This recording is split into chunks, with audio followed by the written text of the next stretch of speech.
I apologize for being late. All good. We've got a few more trickling in too. So we just started the recording. So this month we're talking about the funnel, and the idea is taking a bunch of prospective people. So everyone out there can be a music student. We don't have a really target demographic unless you only teach preschoolers or only teach a certain age. Anyone can potentially be a music student. So you've got this super huge part of the funnel that we're kind of trying to narrow into your ideal type of student. So what we want to do is kind of start to figure out what types of students that we want, how to market to those people. And then once we market to them and kind of get a big list, whether it's an email list or even just something we're writing down on a sheet of paper, what do we do with all those names when we have them? How do we kind of encourage them and kind of build them through so where they go from just a name on a sheet to an actual live student that we're working with every month? And there go my dogs, if you can hear them. But they're loud. They're little dogs. It's okay. It looks like a dog-friendly place here. I think it is. We've all got dogs. And they're cool. Okay. Nope, there they go.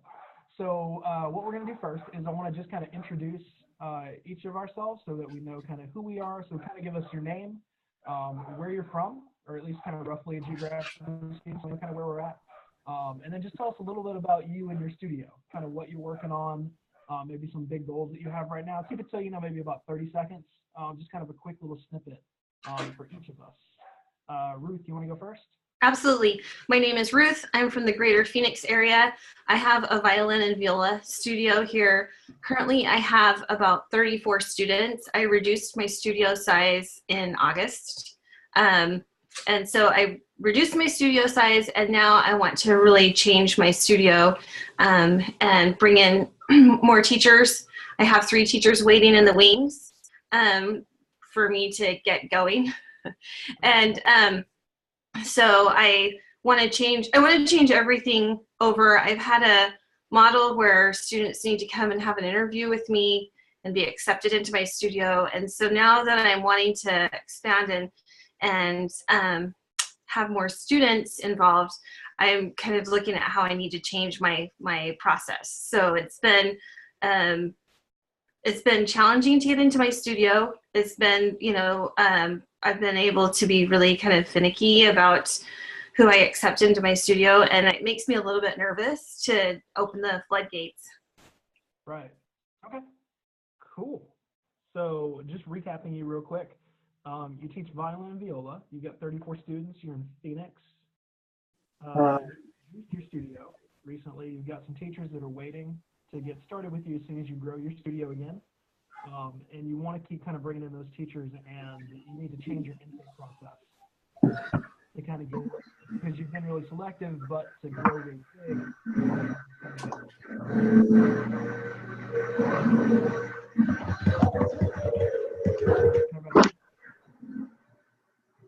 Yeah. Sorry, there's feedback from the microphone. Can everybody hear okay? Okay, let's try something. Sometimes if you mute your own while other people are talking, it won't loop, because what's happening is it hears you talk and hears the other people talk through yours, and it echoes. At least that's what I experienced. All right, that's great.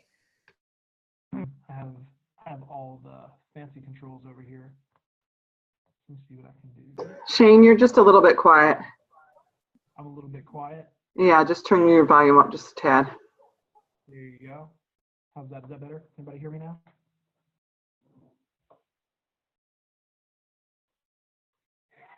And now we can't hear you, Christina, because you muted yours. I said, you're still the same volume, but we're probably really loud. Okay, I think this is going to work pretty well. Can everybody hear me okay now? Yeah, I can hear you. Okay, so that works. So what we'll do is, as each person talks, and this is probably better anyway, it'll be like school. I'll just call on you, and you can unmute your volume, and we'll go from there. So we just heard about Ruth, about her studio. Melody, since you just joined us, what we're doing is kind of introducing our studio. A little bit about us, about a 30-second blurb about kind of who we are, what our studio is, where we're located, and just, kind of some basics of what we're working on. But this month, we're using your suggestion and talking about the funnel. To kind of get some stuff there. So if you can tell us a little bit about yourself, you're up next, Melody. Just go ahead and unmute. Go ahead and unmute yourself first. I'll try to remind everybody. Sorry. Sorry. My name is Melody Dean. I teach in Shelby Township, Michigan. The weather here has been amazingly crazy lately. We've, in the last 10 days, had 13 degrees, 65 degrees, an earthquake, and a sleet storm, and hail.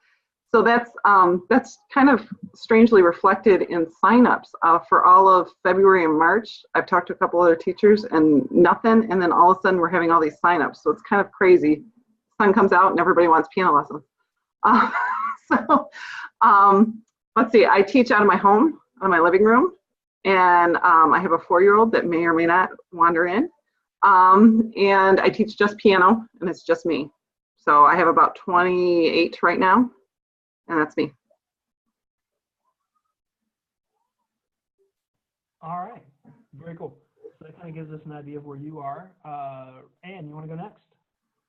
Yeah, Melody, I'm south of you in Fort Wayne, Indiana, and I agree with you on the weather. It has been absolutely insane. I'm just getting my studio going again. I used to keep about 45 students, and I'm not going to go that big this time. But I'm working on building my studio right now and trying to target homeschool market and that kind of thing. And it's going slowly, but I think it may be also some of what you're talking about as well, because I've set myself a goal that every day I'm going to do something to market myself in some fashion. Some days it's as simple as putting up a post in one of the homeschool groups. You have to be careful with some of these groups. I'm finding out that you can't just go in and make posts and that kind of thing. I don't have my Facebook page yet. I did take some photos and things since our last get together, but the quality is not good. I also have some video that I've taken, and again, I'm just not satisfied with the quality. So I think my perfectionism is getting in the way here.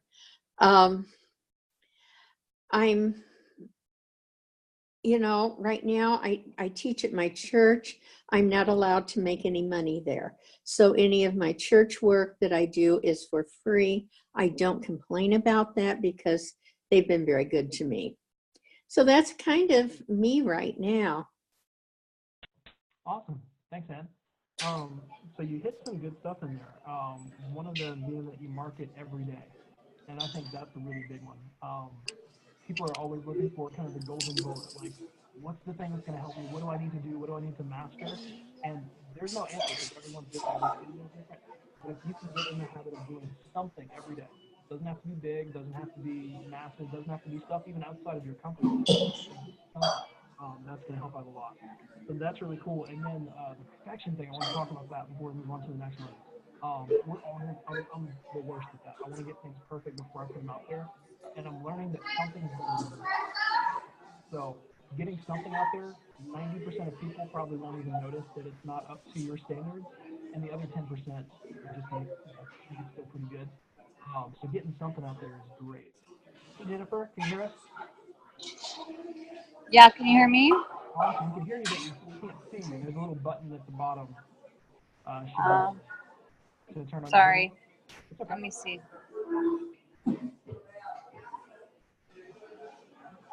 And then as we're kind of going around, introducing everybody right now, getting a feel for where we are.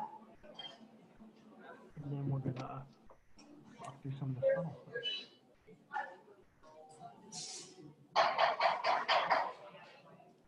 All right. It looks like I need to go to my settings. You could go on and come back to me. Yeah, we'll hit Christina and then we'll come back around. So Christina, if you want to tell us about yourself, go ahead and unmute yourself. Yes, hi, my name is Christina Bernard. I'm in Lexington, Kentucky. I teach piano mainly, but some other instruments also. I'm at a home studio, and I want to expand into a multi-teacher studio eventually. So I'm working to build my clientele, and I am introducing group lessons, and that's kind of my goal, is to have a multi-teacher studio And I do several different programs like the Kitty Keys program for preschoolers and the Kids Rock program. So I'm kind of getting the Kids Rock program off the ground right now, or trying to. It's kind of, you know, a learning curve. But I have a lot of interest in that in this town, so I'm hoping that that will help to expand my reach. You're muted, Shane. Thanks. It's all, I swear, it's all of us. Thanks, Christina. All right, so let's jump over to Jennifer. Still there? Maybe. You might be muted, Jennifer.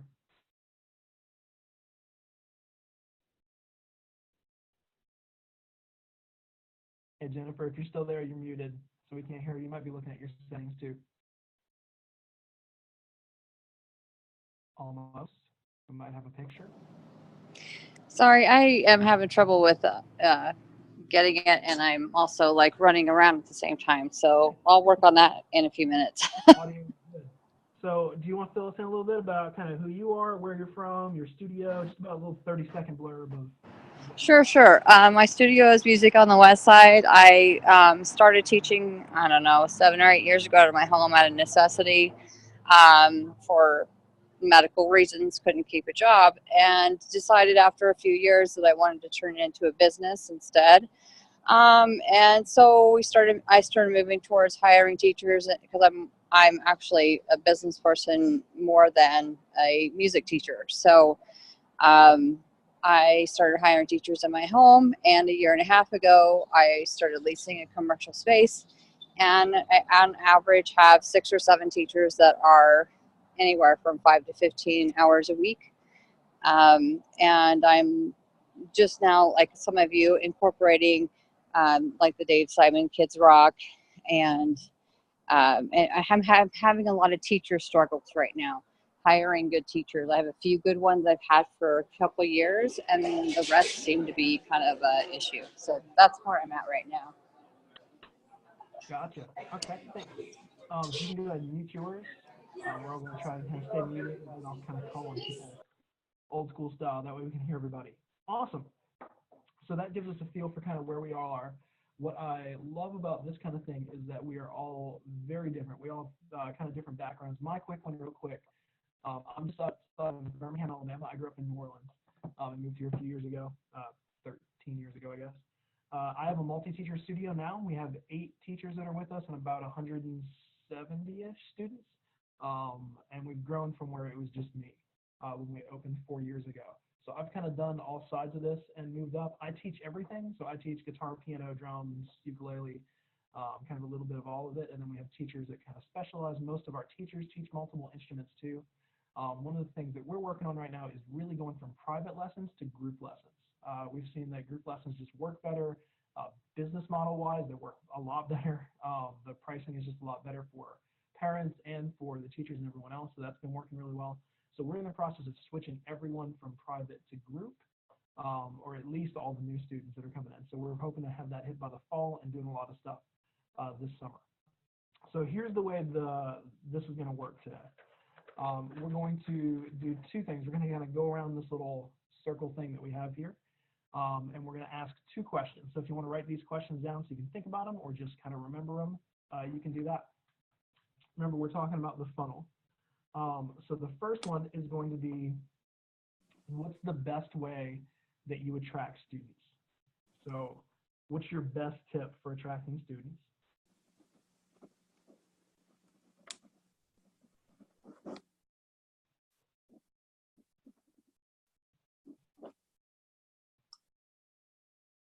And this is going to be kind of like a 3-part question. So what's your best tip for attracting students? What do you do once they've contacted you? Specifically, the ones that are ready to sign up instantly, those are kind of the easy ones. Hey, other Jennifer. We got both of you, but it's good to see you. We've got your phone too. So there we go. And now we're back. Awesome. So the ones that are ready to sign up, those are the easy ones. But what do you do with the ones that are interested but not till summer, or like, hey, let me call you back, or they just weren't as interested as you thought? What do you do with those students? So what's your best tip for attracting students? What do you do when they're not ready?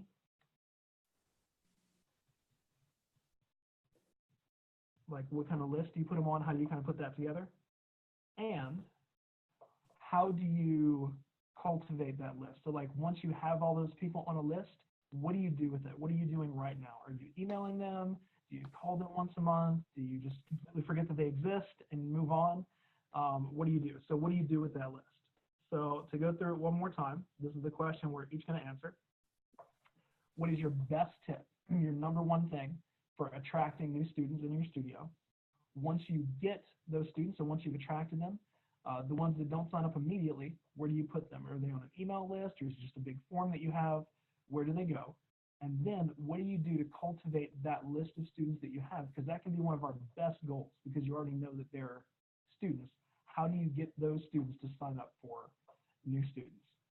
So what we'll do is we'll just kind of go around the circle again and talk through those. The second one, if you just want to be thinking about this one, this will be question 2, even though question 1 was like 3 questions. I like to squeeze things in there. Question 2 is going to be, what's your biggest struggle with those 3 right now, with attracting students and maybe compiling that list of students that you have in a nice and organized way, and then getting them from a list to a student. What's your question? What's your problem? That kind of thing. So the way we're going to do this is we'll let kind of each person talk for a second and kind of answer those questions. And then if any of us have any comments or any questions or anything about that person's stuff, we'll kind of jump in for a second and have a little bit of discussion there. And then we'll move on to the next one. And then we come to the second part of it where we're kind of answering each other's questions and stuff that we're struggling with. We'll do the same thing there. We'll let you kind of pose your question, and then everyone else will kind of jump in and see if we can kind of help out there. All right. So at least on my screen, Christina is up first. So go ahead and unmute yourself. Okay. And then the big 3. So what's your best tip for attracting students? What do you do once you've attracted them but they didn't sign up? And what do you do with them once you have them on whatever that is? Well, I think my best way of attracting students at the moment is Facebook groups. That seems to really have exploded, at least for me. I sent out my kitty keys and I sent out advertisements on my kitty keys and my kids' rock classes, and I got 56 people responding that want lessons. That's awesome. So now, I told Shane earlier, now I'm like overwhelmed with this huge list that I have of contact information. And I've spoken to several of them on the phone. I've emailed them. So going to the next part of it, what do I do once I've contacted? You know, and I have a list of those that want to start in the summer, and a list of those that, you know, need more information, and a list of those that, you know, just are like, well, tell me more, you know, that kind of thing. And then, and a list of those that are ready to start. So. Is it like a physical list? Is it like? Yeah, I'm old fashioned. Okay. So like a paper list. Ta-da! Here's my list. As long as you don't lose it, you're good. That's right. That's right. Well, I mean, they're all on Facebook too. So they've contacted me through Messenger. So I can just scroll through my Messenger and I have all of our contact information there too. So That's awesome.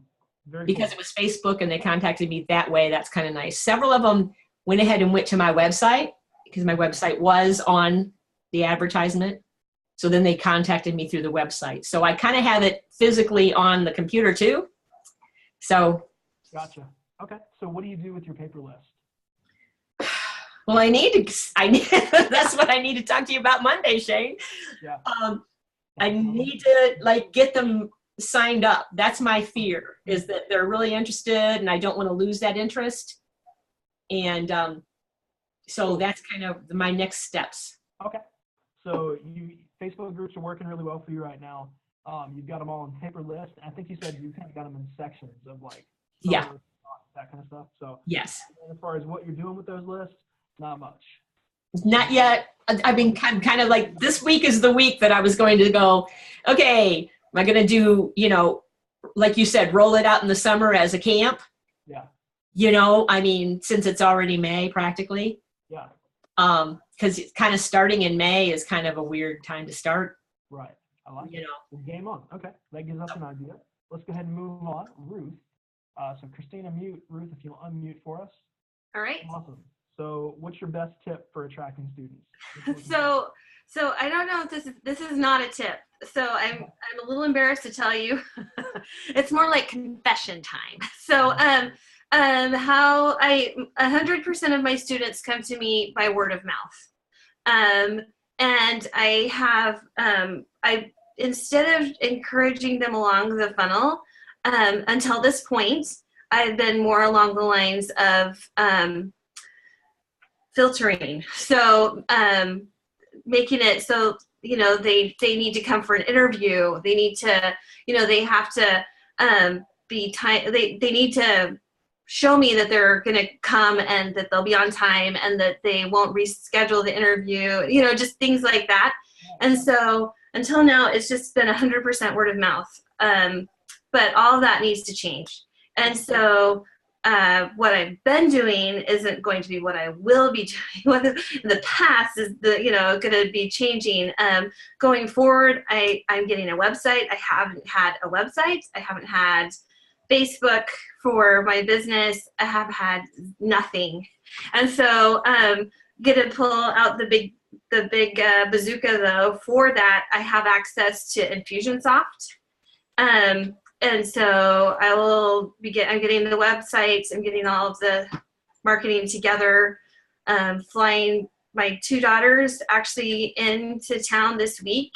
They have a business for doing stop motion animation and I help them with that. So they're gonna get some pretty fun marketing stuff going this week for me and then hook up to Infusionsoft and away we go. That's cool. So Infusionsoft is kind of your answer to questions 2 and 3, right? Like you're going to be able to keep all of your stuff kind of in that system and then use that. Yeah. Forward. Yeah. I haven't looked into it a ton, but I've heard good things. So that one should be pretty cool for you. It's pretty powerful, but it's also expensive. And the reason that I have access to it is because of another business that we have that we've been using it for. And so we're just going to divert some of the power of Infusionsoft over to the studio. Yeah, that's really cool. So you've got an interesting setup in that you've had a really exclusive model kind of studio right now. You kind of lead people down, only take a certain amount, and you're looking to kind of grow and build it. So in some ways you're starting from scratch because you're kind of building up this new place and it's going to be different than how you've done it before. Absolutely. But in other ways you've got all this wealth of experience since you've been doing this before, which is good. Okay, so word of mouth has been what's working for you. And honestly, you're never going to beat word of mouth. As much Facebook marketing and Google stuff and everything else that we put out there, nothing's going to beat one friend telling another friend, hey, I've been taking piano lessons and it's awesome, you should go there. That's always going to win every single time. So you can never beat that. Infusionsoft has kind of been your list, or it's going to be your list, and it's going to be your next thing. Very cool. Okay, let's move on to Anne. So Ruth, if you want to mute, and Anne, can you kind of tell us how you've been getting new students? Me? Yes. Hi. Oh, okay. Sorry about that. Again, kind of a word of mouth to a degree. A bigger, I'm just trying to do something to get my word out every day, whether it's to throw up a few business cards, whether it's Craigslist, whatever. It's, it's slowly happening. Fort Wayne is a hard market because there are an awful lot of teachers and most of us are pretty good. And so it's a bit competitive, but it's also very professional. Everyone treats everyone with very good respect and what have you. And, it's like, I'm not taking any students right now, but here's somebody you might try. That kind of thing. So that's where I am. That's cool. I always, before I operated with a very long wait list, really too long. Your wait list, what was that? Was that just a physical, like, pen and paper list of students? It literally was. Yeah. It was. And, of course, the first people on that wait list would be family members of students I already had, you know, just waiting to get a little older, that sort of thing. I want to expand more into the preschool market. When I was working on my master's, I made that one of my areas that I really was very interested in. And so I'm wanting to expand into that, but I'm going to do it slowly so that it's well under control. Because there's not a lot of piano teachers. We've got a piano teacher with us right now. And we're doing kitty keys, and I've got an almost 4-year-old son. She works with him, and I realize there aren't a lot of piano teachers out there that are going to put themselves on that level. And I haven't looked at kitty keys at all, and I need to do that. So that could be your thing. So what do you do with your wait list right now? So do you just kind of wait until you have? I don't have a wait list right now. What have you done? I'm out on the street begging. I've been there. What have you done with your wait list in the past? As openings would come up, those who were already with me, we would talk, you know, do you think this is a good time? Should we wait a little? You know, what's going to work for you? In the meantime, if they chose to wait, then, you know, maybe another 6 months or whatever, I would take somebody new that wasn't on the wait list if they came through. Most of my wait list was people that I already had. Yeah, okay, I gotcha. So I think your big thing that's been working for you lately is just consistency. Just Yes. With whatever you do, not anything in particular, just doing the same things over and over again. You've got a paper list with Christina, which those work.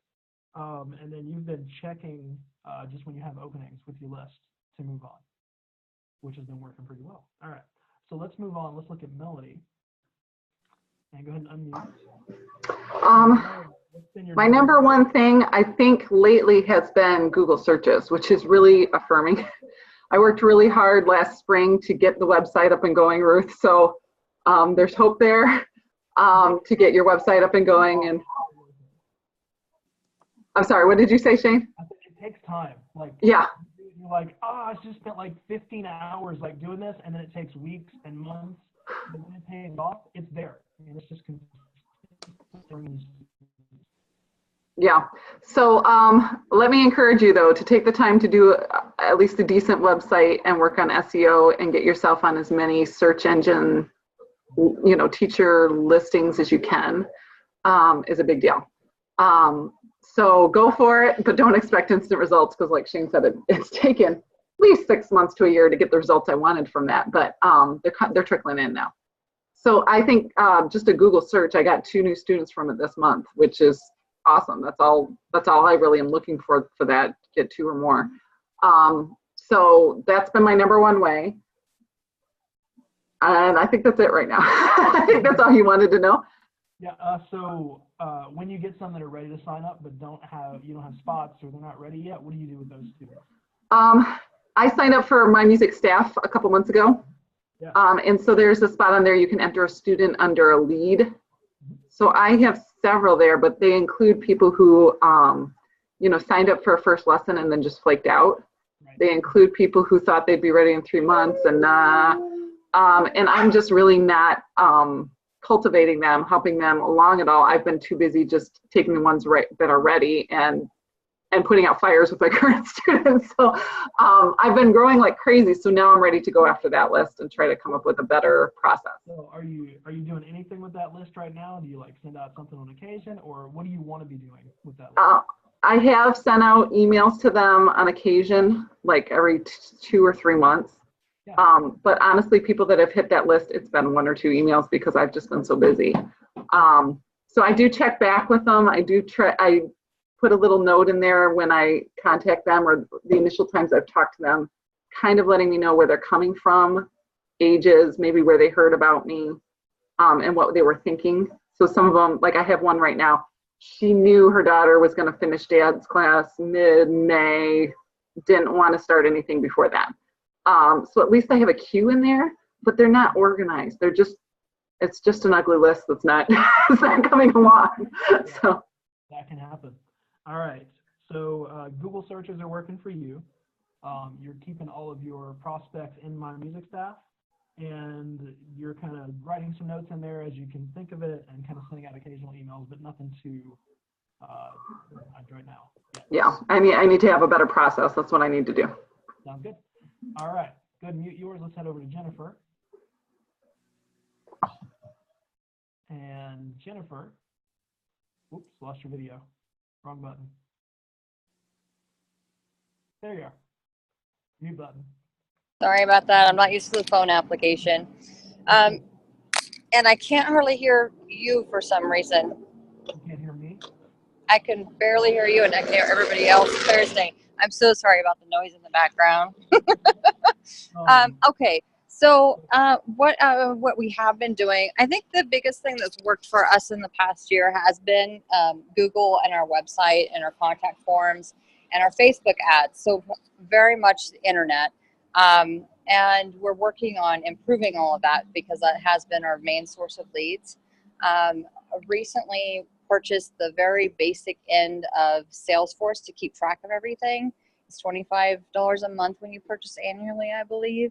But it doesn't, unfortunately, connect with anything, which is my biggest time suck right now. It does connect with all kinds of things if you pay a lot more money for it. But the basic model, it just helps us keep track of all of our leads. We can categorize, like what they're, I have notes and I have things, I have groups, if they're interested in group piano, or if they're interested in kids rock or whatever it might be. So that's the only way I can keep it organized.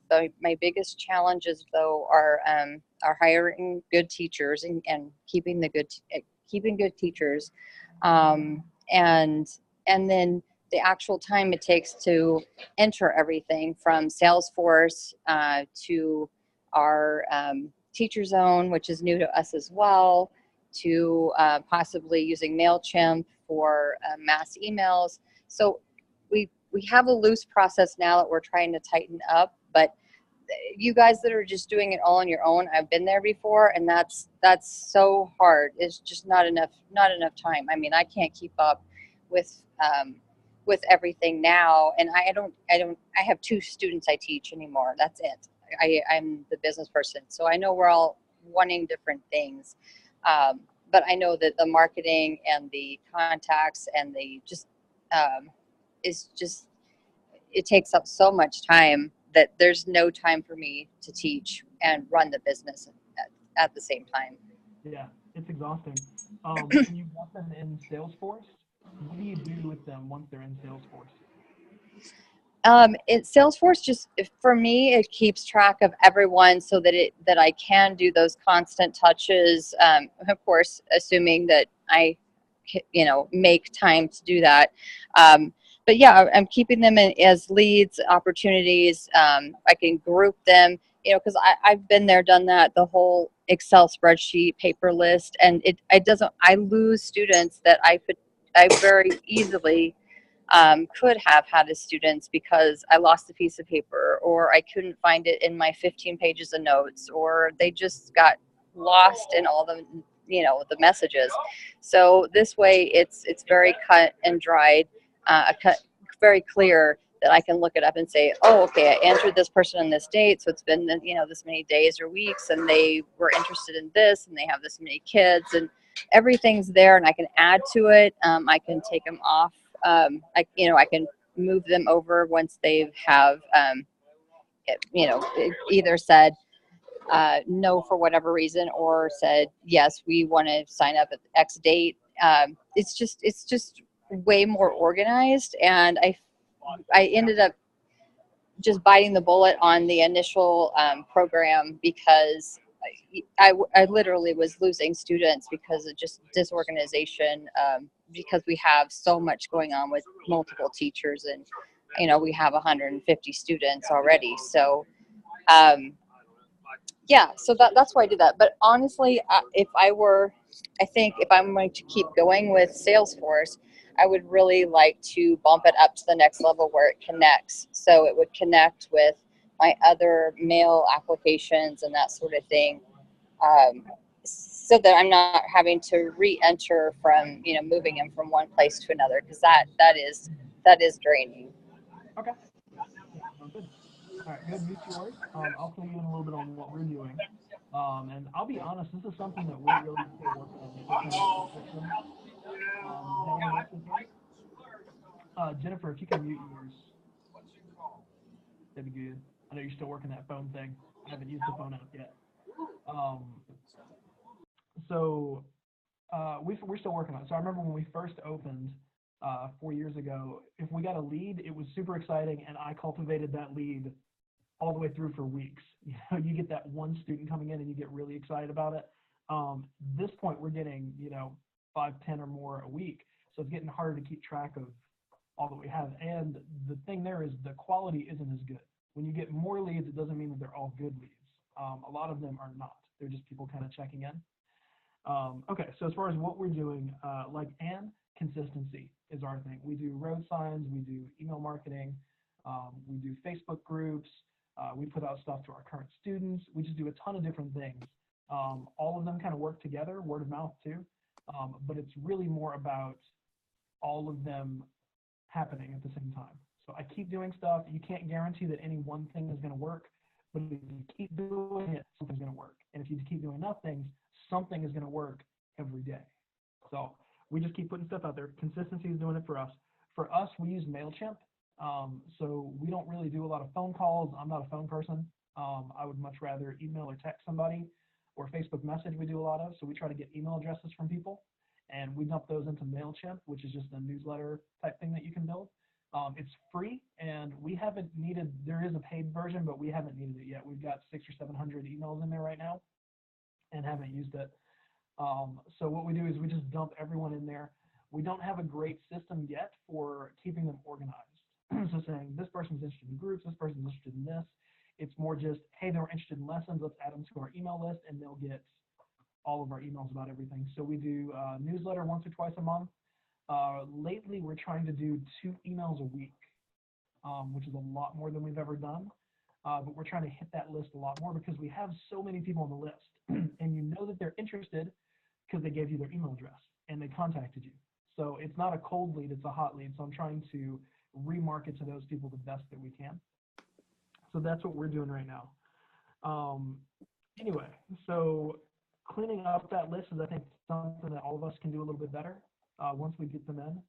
So let's talk really briefly about that, because I think that was a kind of a common problem, whether you've got a paper list or ours is through email or you're doing Infusionsoft, whatever else. Part of the problem for me is sometimes I get phone calls, sometimes I get texts, sometimes they're Facebook message, sometimes we get a walk-in, sometimes someone will just mention it in passing at the studio. Hey, my daughter wants to sign up for lessons too, because their son's already taken lessons. Sometimes it's an email.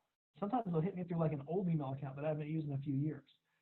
Sometimes it's like a personal text message when I haven't given that in a few years either. There's 5 or 10 different ways that people can sign up for us. Email or contact forms on our website. We've got different things there. Like there's just so many ways. So it can be really difficult to take those and consistently remember to put them into a system and categorize them. And that's part of the reason we haven't been able to do it yet, is just because we have too many input ways to keep them all categorized. So we just dump them all into one big system and send out emails for there. But that's something that we're working on right now. I'm trying to kind of work through those a little bit better. So let's open it up briefly. Does anybody have like ideas for ways that we can get things more organized? Not me in particular, but kind of as a group, or things that you might try to take your things and kind of organize them a little better? Anybody?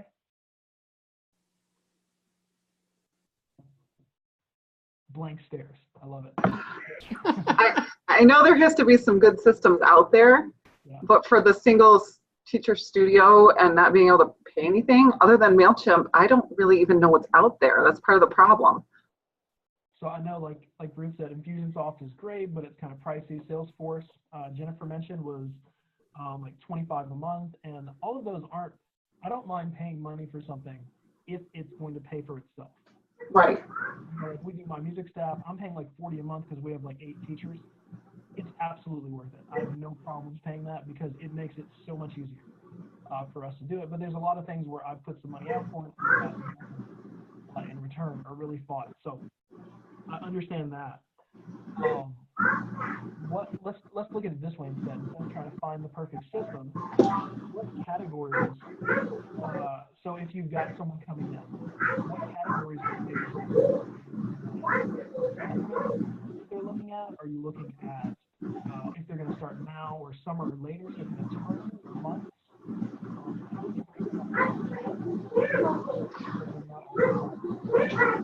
One problem I have is age, just because unless you are, I do teach my 4-year-old daughter Wonder Keys, which I assume is similar to Kitty Keys, where it's really a lot more play-based than traditional piano lessons. But one specific problem with piano lessons is there's just not dexterity in fingers until they hit like 6, 7 years old. And so I kind of have a lot of people show interest when their kids are 4 and 5. And I have to kind of say, hey, sign up for a music and moves class, or, music together or something like that I can't do. And try to keep them somehow in a queue for later. Because honestly, I don't want them till they're at least 6. I've tried. So keeping those a little bit, and then they might not be interested a year later, so that category is a hard one for me. There are a few that give specific times, like, hey, I want to start in 2 months. But more often than not, it's we want to start, but the schedule's not good right now, or whatever. And so you have to keep contacting them like you were with newsletters. Yeah. And trying to figure out that system to categorize them. A lot of them are kind of ambiguous what list to even put them on. Yeah, I know it's hard for us because we'll get someone go, okay, they're interested in group and private. One's interested in ukulele and one's interested in piano. One of them 6. So it makes it, I think in general, it's good to have at least one general list that you can add everyone to, just so you can touch base with them. It's the same thing as that consistent marketing thing. Once you have them, you just want to remind them. I don't know if you guys are part of any kind of mailing list thing. I'm sure you are, because everyone's part of some mailing list. Well, and let me throw it out there too as part of this discussion. You were talking about categories. The other big question is, what is your main contact with them? Because if you're getting a lot of people that aren't necessarily providing email addresses or never check their email addresses, do you have multiple categories of how to contact them? Do you contact them somehow through a Facebook group situation or individual messaging? I'm just throwing that out there for discussion because it is a problem where people don't check emails now. I know for us, we do email. So I've only had it once. I had one that seemed like she was kind of ready to sign up, but wasn't. She was a little weird. But we got to the point where I was like, hey, I need your email address because that's how I put you into my music staff and how I put you into the system. And she was like, no. You can send it through Facebook message, or you can do that. So really, like, we work through email. Okay. But that being said, we do have a lot through Facebook Messenger where we just haven't gotten to that point of the discussion yet because we're still like roughly talking about stuff, so we're not willing to give out that information yet. What I try to do is at least once a semester, but it's more like once a month. I'll just go through all of those things. I'll go through our studio Facebook page, and I'll look back for the last probably few months to make sure. But I just send out a quick like, hey, just want to check in and see if Frank was still interested in guitar lessons. Quick, easy to the point, just puts you back in their thing again. Probably 60% or more of the time, I get nothing in response. But it's all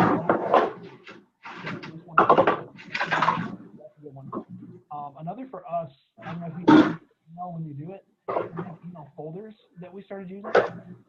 So we have one specifically for contact forms that come through our website, and another one for inquiries through email.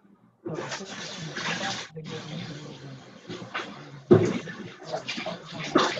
I'm having a hard time hearing you, Shane. Can everybody check and make sure that they have theirs muted real quick? That's my fault. Sorry. Oh, sorry. I apologize. No problem. I'm working on a better mic situation over here to make that a little bit clearer.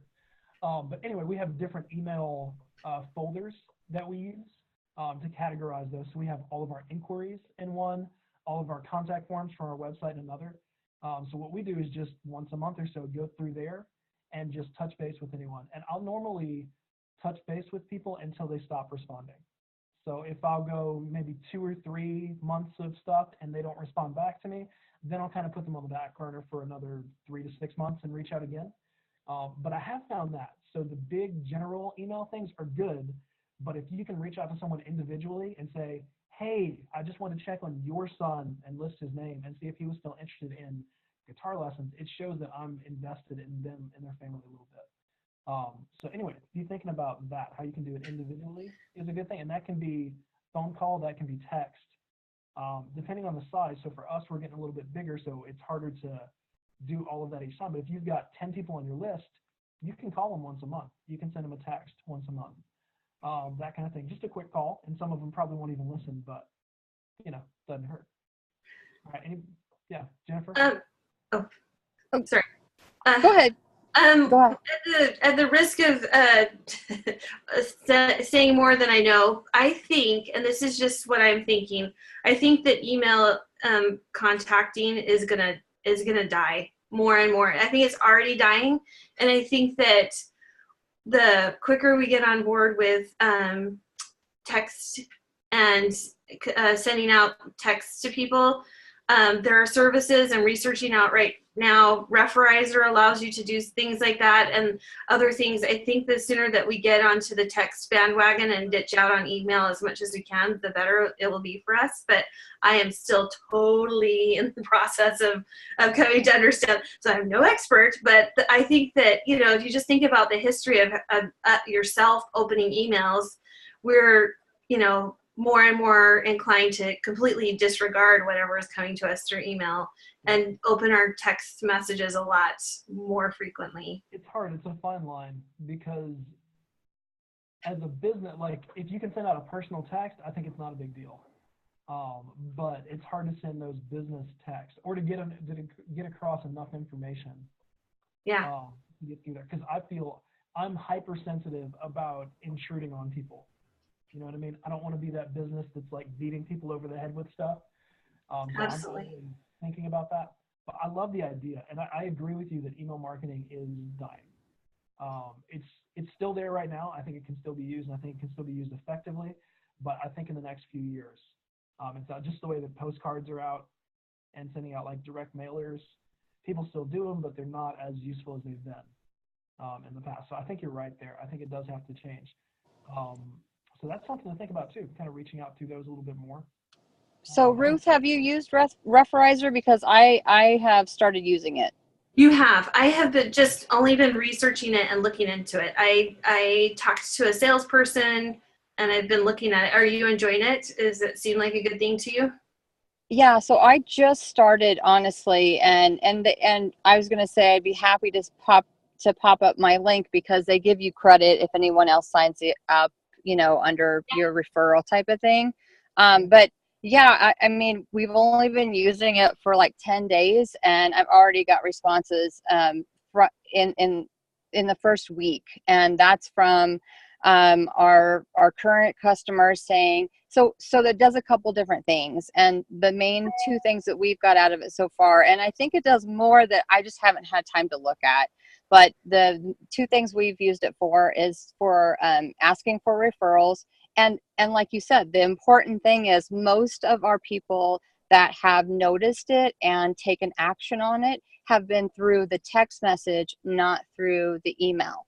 Because we send them, I mean, I really think that's true. The email thing, we're so inundated that we send out emails all the time, not all the time, but not enough really, but about recitals and about information. And we ask parents, hey, did you get this? We need you to get this information to us. Oh no, it's probably in my email somewhere. That's what we get all the time. So when we send it as a text, most of the time they do at least see it. And they've responded really well through Referizer and passed on, like, so our deal is like, hey, get, $20, $30 credit when you send us a referral and they sign up. We've had several people respond to that. And then we also can put the widgets on our website that say, here's a special deal for this class sign up through next week. And we've got interest that way as well. So I definitely think it's something, I don't have a long track record with it yet, but it's definitely a positive thing right now. Can you walk us through kind of what you're doing with, like, so what kind of text are you sending out? How frequently? Are they always to current students? So, no, referizer would be like I said, there's a lot more you can do with it, like specialize, like separate out. You can tag your students, say you want to tag all piano students, tag all guitar students, tag all new potential students. You can do all that. I haven't had time to do that. So right now it's just everybody that is current students and potential students plopped into the account just to mass market until we can figure out how to divide them up and keep them consistent that way. So right now it's just every single email address and phone number that has contacted us for any particular reason, whether they're with us currently or just have contacted. Okay, sorry, I'm trying to mute this. Okay, sorry. Okay, sorry. Trying to make it stop. I have a puppy that's gonna not let me stay. I'll hang up you guys if I need to. I'm so sorry. That's all right. So did I answer the question? What's the pricing on it? I know that was one of the things that kind of threw me off. Yeah, so the pricing is 200 something a month, but they help you get it set up initially, and they're good about, hey, I need to know how to set this up. When can we have a phone call and walk me through it? Yeah. Do you feel like it's been worth the investment so far? Yeah, I really think, I think it will be an ongoing, I mean, as long as we're using it, like we need to add more widgets to our website through it and things like that. I think if we don't touch it, then no, it's not going to be worth the monthly fee, just like anything else. Yeah, that makes sense.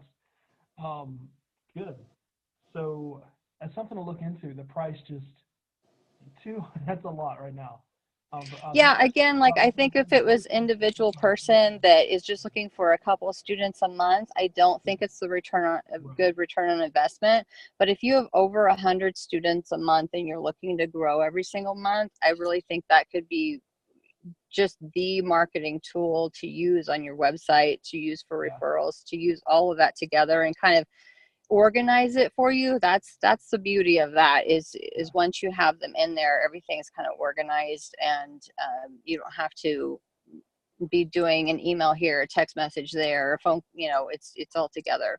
So you're using that and Salesforce. Yes, the Salesforce for me is just organizing who is like when I need to go to someone specifically and say, hey, I saw you were interested in Kids Rock. We're starting classes, that sort of thing. And just making sure that I get them into Referizer and into our MailChimp because nothing is connected, which I'm trying to work on. That would be that'll be cake if I can get everything to, okay, I enter it one place and then it transfers to MailChimp, transfers to Referizer. So it's, that's definitely a work, over the next year I want to get to, but they don't naturally on their own do that at this time. Yeah. Okay. We're gonna have to wrap up here in just a minute, but I think we kind of exhausted that one a little bit as kind of general problem that anyone had. But are there any specific problems? We won't go all the way around the circle because I think that probably answered a lot of them as we talked through it. But if anyone has any specific issues that have to deal with the stuff that we were talking about today, let's see if we can talk about maybe a little bit there.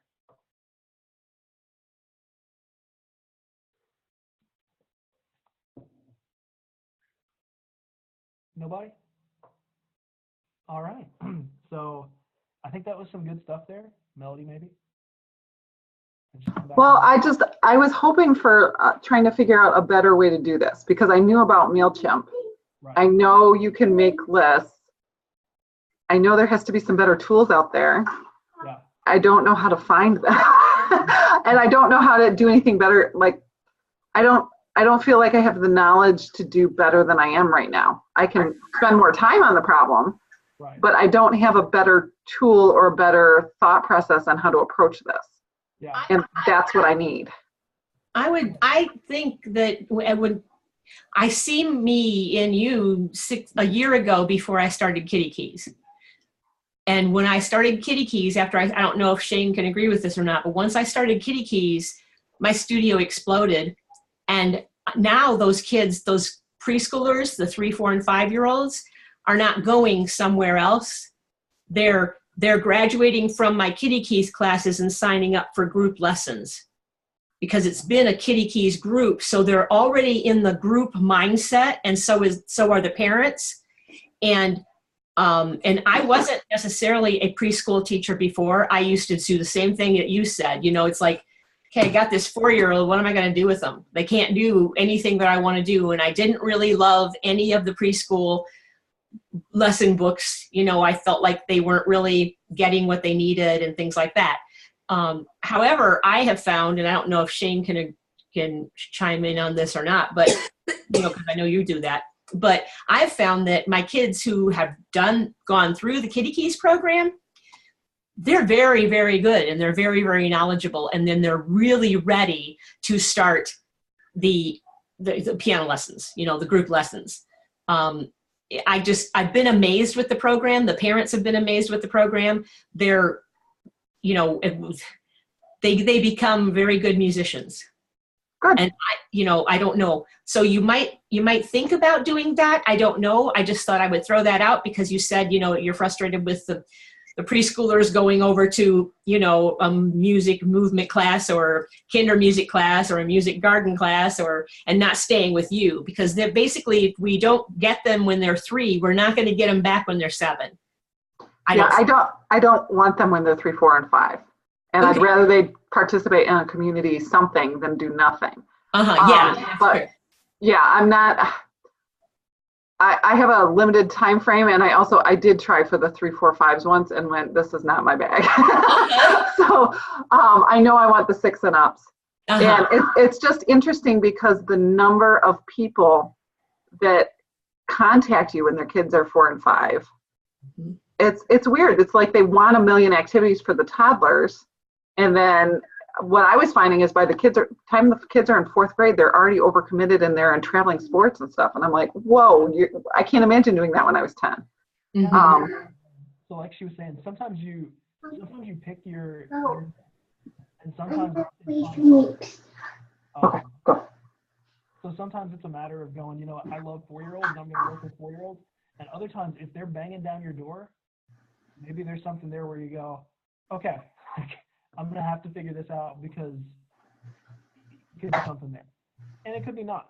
But if there's something going on where it's either something with your marketing or something with just who you are as a student, there's something that's making those people come to you over and over again. So you can do something with it, or you can like keep focusing on the 6-year-old and up thing, either way. But if you haven't done it in a while, I'd encourage you to maybe try it again, especially with the Kitty Keys thing. Like, I'm a fan. I know she's been doing it too. She's not doing the licensing thing anymore where you had to do like $1,500 to buy into it. You can buy just like one little thing for $20 or $30 and do something to consider. As far as the general marketing stuff that we were talking to, I definitely don't have your answers. Like, this is the system and this is how we should get it all done, because we're all different and we're all from different places. And a lot of the really good systems, like you were talking about, you have all this information, but what do? There are some great systems out there, but they cost money and they cost a lot of money. So they don't really work for all the things that we need. They probably would, but even like the Referizer looks great, but $200 a month for a studio with 20 or 30 or 40 students is just not Right. Right. So I'm gonna keep looking. Find the weeks to pin though. Software out there. I know that my dad and all those other things, they do have, like you were doing. I think it was you that was putting them into that, right? She left, but she has a 3 or 4-year-old too. I get it. But she was putting them in as leads, so they're there. It's just a matter of consistently doing it and going back through it. So there are better systems that we can do. There are better ways that we can keep getting our things out there. But really, discussion today and kind of what people were doing, see what was working. This is something that we're going to keep coming back to as a group and as a Patreon thing. As I keep looking into it and seeing what works for me and what works for other people. But any other thoughts on? I have a couple of thoughts. This is Ruth. I don't think you have a picture of me because I got puppied, so I had to sign off for a minute. But just in general, the Infusionsoft is expensive and I would not recommend it for smaller studios because you wouldn't the ROI wouldn't add up. It wouldn't make any sense. But there are some principles that are involved that I think would be really helpful for a small studio situation. Basically, what my feeling is and what they've done for our other company is they help you to follow up with people. And so you set up campaigns is what they're called. And you have a system that guides people through a funnel. And so they enter in the funnel usually because of a free thing that you're giving away on your website. So like a free guide to, how to get the most out of your piano or violin lessons or whatever, something like that. They sign up through that and then they get into your system and then you just kind of keep them aware of you and invite them to different things and help them through the process. Yeah, I think that's a big one. That's something Really challenging to run it. Sorry, go ahead. No, that's a great one. It goes back to the email thing because you're doing emails or you're doing text. So currently we've been doing emails, but I really believe we need to switch over to texting because I feel like too many of the emails end up in a junk file or just they don't end up in junk, but they don't get looked at. But I think that you could set up something like that without an Infusionsoft. If you created your own campaign and you said, here are the steps, it's basically a flow chart. If they do this, then this. And so you could set up a flow chart, which is your funnel, and you keep adding value to them. And so basically you give them their first free thing that gets them into your system, and then every week you send them something like just a small thing that adds value to them. And by the time they're ready to sign up for lessons, they wouldn't dream of going to anybody else because you've already given them so much value. Anyway, so that's kind of what is happening with Infusionsoft and what we've done with another company and what we're going to do with our studio. But I really think you could recreate that on a smaller scale with it would just require you managing it. It wouldn't be an automatic thing so much as it would be. But if you created the flow chart that had the funnel and the value add that you gave to people, I think that it's something you could do for free at home. Yeah, and I know you can do that through MailChimp. Like we use that one's free. Okay. Starting to kind of get into it a little bit, and our market really likes Drip instead of MailChimp for this kind of stuff. But I know that you can use it for those things. We're just starting to kind of get into it a little bit more. So that's something I'll be posting about and letting you guys know as we do it. But that's fantastic. I was working on our PDF, which was like 6 things you should know before you join music lessons or something like that. Just anything that, think about Pinterest or Facebook or any of those things that grab your attention. It doesn't matter what it is. It almost doesn't even matter what the content is. It's just something for free that they go, oh, I have to have this, and they jump in. So think about what that could be. That's something you can put on your website, Facebook ads, and get them out there. Then you get them into that funnel like she was talking about, and you can kind of go through it. So MailChimp has it to where you can automate it, to where you can put it in there and say, okay, when they Shane, I had a question on the MailChimp, if you don't mind. Say that. The MailChimp, so we use that as well. And my question was, when you use the automation, is there a way for them to stop the process once they've signed up, or does that automated process just keep sending them emails until you go cancel it? I think it would keep going until you cancel it, but... So it's kind of semi-automated. It is, yeah. It's automated. It wouldn't necessarily sign up when they do it. But I don't know that you really need to stop it either, because you're still kind of sales pitching them a little bit, but you're still giving them good information, and they can always unsubscribe from it or something like that if they wanted to. So that's something we haven't done it yet. I've been looking into it because, like Ann said, perfectionism. Like, I want to do it right. I want to make sure that I've got it perfect before I roll out this automated email campaign, and that went from like a few weeks to a few months to like literally over a year. I've been struggling to get it out there because I just want to get it perfect, but I've got a dozen other things that I'm trying to hit at the same time. So that's something I'm going to try and hit a little bit harder this week and this month to get into our email marketing stuff. Definitely, I'm going to look into Referizer. We're not ready. We're a bigger studio, but that's still too much of a cost for us right now to jump into. So I'm going to look for similar options and see what else we can find out there that can maybe do some of it, because I do think text messaging is a big part going forward.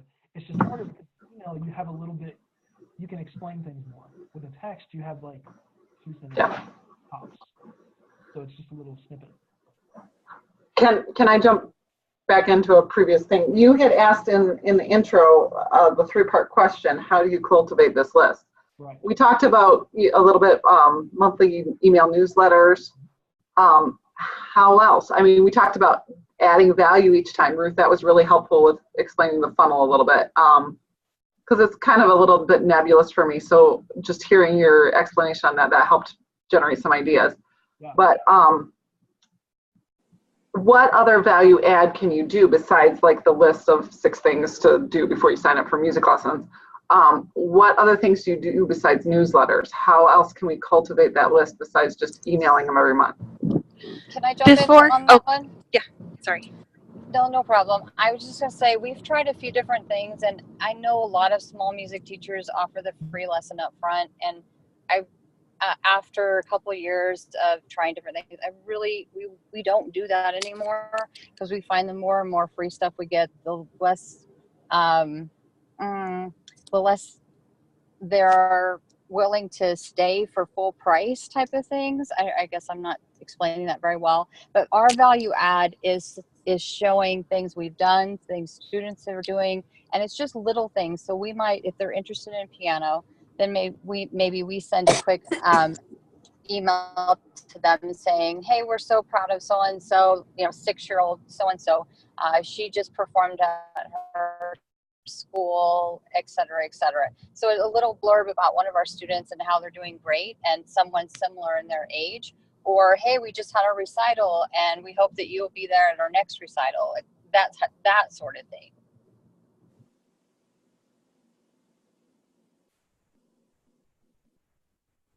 Shane, you're muted.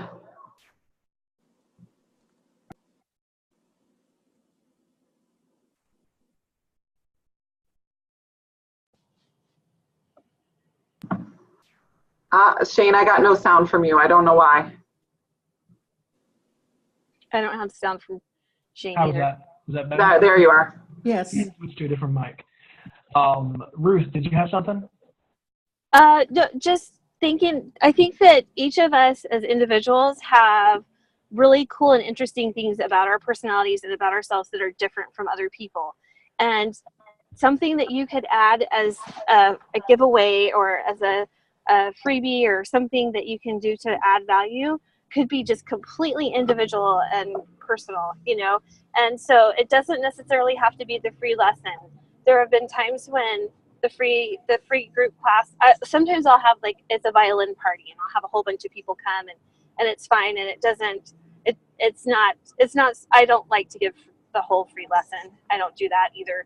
But something like musical petting zoo or something like that, I'm totally fine to do that.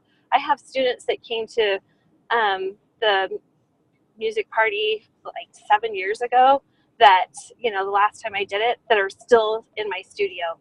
And so I had really good luck with that.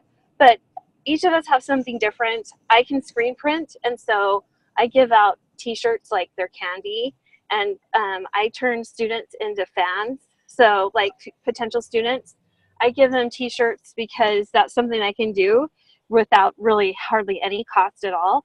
And so I have fiddle bands in my studio, and I print extra t-shirts for those bands. And then I'm like, hey, do you want to join the fan club for this band? And kids are like, heck yeah, And so then they're wearing my studio t-shirt and with the band, on the front, and really excited about it. And, but that's something that's really individual, personal to me. But something that somebody else could do would just be completely different. Something that, that might be a talent or something that you have that's not even really, related to playing the piano or teaching, that could be something that you could add value. But doing those little things makes it so that people really remember you and really want to stay engaged with you, so that when you do send them an email, they have a good feeling inside and they're like, yeah, I want to know what's going on. I wonder what they're up to. Let me check into that, Yeah, I think that personal stuff goes a long way.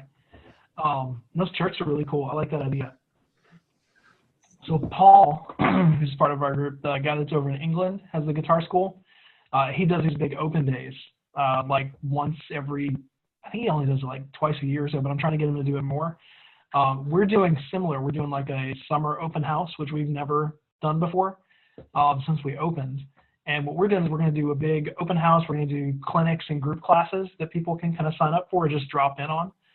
They're going to be free that day. We don't do free lessons. We don't do free trials. We don't do any of that. We have like a studio tour that they can come in normally and just kind of check things out. But this will be a full day of like, come hang out. We'll probably get some food trucks. We'll have students playing music. It's just going to be a big, exciting thing. So that's something we would reach out to our mailing list for, to let them know like, hey, this is coming, kind of have a countdown of like things to expect from it. I think the benefit of this kind of list is just constant contact. It's kind of like the consistency thing with other marketing. It almost doesn't matter what you do. There's no golden bullet of like, this is how you have to do it. It's just keep putting yourself in front of them. Keep offering them something. Keep putting something out there. Keep reminding them why they love you and why they contacted you in the first place. Keep giving them offers to come and check stuff out. Some people are just waiting for the right offer. Some are waiting for the right time. Like they'll see you in February and go, oh, that's great, but they can't join until summer, period. My son right now, we're checking out karate classes. He's almost 4. I know that we can't start till mid-May because we have lessons and it conflicts with all the time. But I'm checking out things right now. So I'm telling him it's a month. Like, you guys are cool, but that's just how it's going to be. And I get to see from the other side, like, how are they doing this? Are they going to email me? Are they going to call me? Are they going to send me a message? Are they going to forget about me? So far, nothing from either of them. It's been a week, which is nice. Maybe they're just kind of giving me some space, which I appreciate. But anyway, I think just keep putting it out there. So I'm going to look into some software. If you guys come up with anything, feel free to post it, on the Patreon and let us know, or post it over on the Facebook page. I think, like we said, there's a lot of really cool software out there that's really expensive, but there's not a lot for smaller things. So I'm going to keep looking at people's methods and what people are doing. We're going to keep looking at our stuff and see if we can come up with some really cool things. But for now, it kind of ties in with the theme of the month. It's just consistent. Be consistent with what you're doing. If you have a list and you aren't doing anything with it, there's your answer. It doesn't matter what you're doing. If you're not doing anything, it doesn't matter. So email them, text them, call them, go to their door, give them a basket, whatever it is. Do something that puts, kind of make that pledge this week. It's Monday. Don't go to their door. That's a bad idea. But it's Monday. You've got a full week. Touch base with you this week. And send a quick email, send them a text. Facebook group. That's another idea. I saw one of the teachers, or a few of them, have like private Facebook groups for their studio. And I thought, what if you had a Facebook group for like potential students? So kind of like our Studio Challenge group, but you had this Facebook group like, hey, if you're interested in lessons, join us over here. And this is where we're going to put like special offers. And this is where we're going to put like news and updates. We've considered that, but I don't know if it's going to be worth running another group to do it. But I saw one of the teachers specifically was like, hey, we have this really big, awesome announcement coming tomorrow, but people in my group have already known about it because I already told them yesterday. I thought, that's really cool. Like, that makes people want to join this group because no one wants to be left out. So I thought, hey, maybe doing that, maybe creating like a Facebook group for people that are interested in our lessons. It could be like the next Facebook page thing, because the Facebook page thing seems dead. Yeah. Unless people are just going to check it out and see what you've got. No one sees your posts. No one's going to see anything. So anyway, that's something I'm thinking about as far as contact as well. Could I ask you one question, Shane? Absolutely. I noticed you mentioned that you use My Music Staff. Is that overkill for someone that is like just one? I mean, like me? I use it. Yeah. I use it and it changed things dramatically. So, Anne, I'd encourage you to at least do the 3-month trial. Okay. You'll spend a little bit of time on the front end entering your students in. But I started initially on Music Teachers Helper because they have a free one that's a limited number of students. It wasn't real easy to use. There were some parts that were.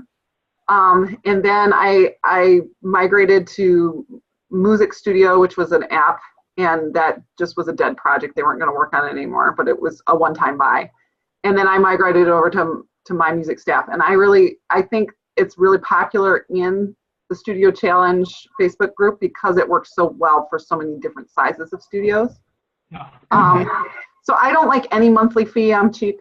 But for what it does, it gives me one place to dump everything. So even when I'm busy starting a bunch of new students, like I have been this month, at least nothing big falls through the cracks, and I can have one program to see everything at once. Like this week, my schedule's crazy, so I can find everything.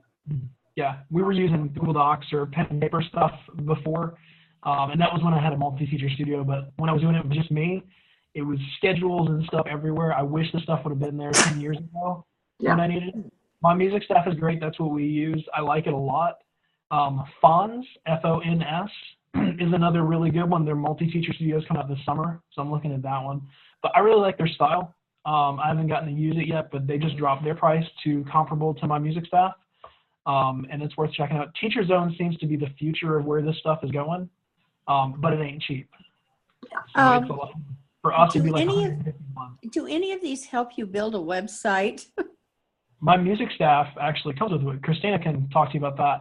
Okay. And the monthly website analysis that I'm going to put out each month is going to be on Christina's this month, who has a My Music Staff website. It does have limitations, definitely, but something is always better than nothing. Yeah. Right. This will That's help what you I'm get something thinking. out there. Well, and I'd like to do a little commercial for you too, Ann. A year ago, back in February, I hired Shane to just help me. Well, first he did it for his blog, but then I hired him later to help me build a website. You can do it very cheaply or for free, even on Weebly. And it just takes a lot of hours. So you can spread it out a little bit if you need to between lessons. But I'd encourage you to do that. Spend a little bit of money, not a ton, $200 or less, and get some help to get everything set up so it looks nice so that you're getting traffic. And that will be a good way to get new students where they can find you, especially if you have a lot of competition in your area. Yeah, definitely. That helps. Yeah. So whether it's me or whether it's other people out there, Weebly is pretty straightforward. If you can use Microsoft Word or Google Docs or something like that, you can use Weebly. It's pretty easy. If you want a picture, you just drag a picture over. If you want a text, you drag a text over. There's a lot of templates. WordPress is great. There's a ton of templates and stuff that you can use. Yeah. It's always kind of been overkill for me. It was just the few times I've tried to use it, it was just too hard. And I'm pretty tech savvy. It was just too much for me for what I needed. I've been on it for over a decade. It's great. It's easy. You can get started for free. You don't have to pay anything to get started on it. So do that. But the My Music Staff one it's decent. Like, it's really not bad. It's going to have its limitations, but they'll help you get like a really basic site started. And if you can do the My Music Staff one and start to feel pretty confident there, moving from there to Weebly, as Christina's going to see soon, or somewhere else, isn't so bad. But I think the My Music Staff is a good way to get started. It's included for free with the thing. You don't have to pay anything extra for it. So that's a good way just to get started, get your feet wet. Well, and if you're not sure what to put on your site, feel free to go through some of the members on the Studio Challenge and just look at their sites. Because one thing I didn't know what to do for the first, 2 years I had a website. So I had a bunch of pages that were basically worthless because I didn't know what I was doing and I didn't invest the time because I was guessing. So I had these pages that weren't helpful to anybody, that nobody looked at, that were not actually helpful to my website. So look off somebody else, make sure you only have a couple pages, and make sure there's a purpose to each one and you have a call to action on each one. Because those were things I just missed the first time around because I was just guessing all over the place. But feel free to kind of look at other people and kind of at least steal an outline to give you a starting point. Yeah, you don't know what you don't know. So when you're getting started, especially if you're just looking at your local competition, the cool thing with this group is this is we've got almost 2,000 in the group right now. I don't know how many private music teachers there are in America. I would imagine a lot. And especially since we're worldwide, I've got people from all different countries in this group, and then the Patreon too. If you just look at your local community, you don't even know what else is out there. So I know there's people that are in small towns that suddenly look at these people in LA and New York and all these bigger cities and go, I didn't even know that was possible. I didn't know you could do that. with the website or with the music school. So they're blowing their small towns away because no one else is doing that there.